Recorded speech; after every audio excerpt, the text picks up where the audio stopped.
What's up, YouTube? 2021 Hyundai Santa Fe. I'm going to show you how to reset the service interval, maintenance required, message.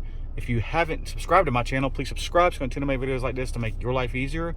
Let's get started. Now you can do this with the key on engine off or the key on engine running. It doesn't matter. I got it running right now because I'm about to pull it out when I'm done with this. Just right here on your touch screen, scroll over and go to where it says setup. Hit that setup button and then go to where it says vehicle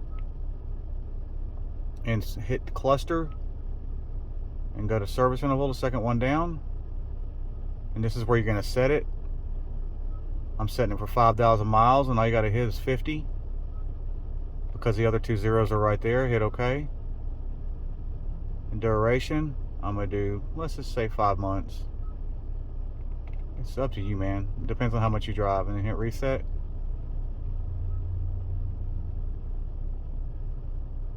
And just like that, y'all. And then hit your little home button to get back to wherever you want to go. Put it right there where it was. Anyways, I'm done. Hope y'all like this video. Y'all check like. Y'all subscribe. Peace out, YouTube.